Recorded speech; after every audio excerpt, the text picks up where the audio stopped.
Hello, welcome to Shop Talk. We're going to look at a vintage McCulloch chainsaw. This one does not have the model number on it, and it has been rebuilt over the years, and so there's no markings on it as to which model it is. It's very similar to the 795, 797 saws. It's about that vintage. And we'll take a close-up look at it. It does start and run real well. It's got a sprocket nose 404 bar, Oregon bar, and that's a new piece of the very vintage zip pin chain made many years ago. And I'm not going to go out and make a cut with it because that's a brand new chain.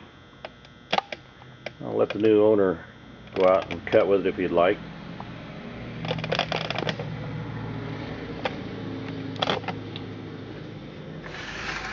Real nice cowling, or hood we used to call it. Covers up the cylinder.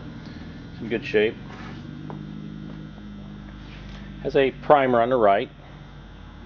Prime the carburetor. Does work.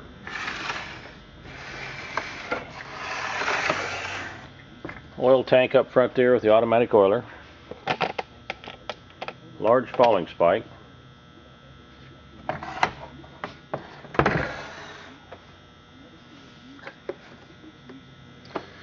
And it's got a very nice muffler under the hood there. That's that muffler they put on the CP saws and some of the cart motors. You can see, just barely see the sticking out underneath there. Just a nice old vintage McCulloch chainsaw.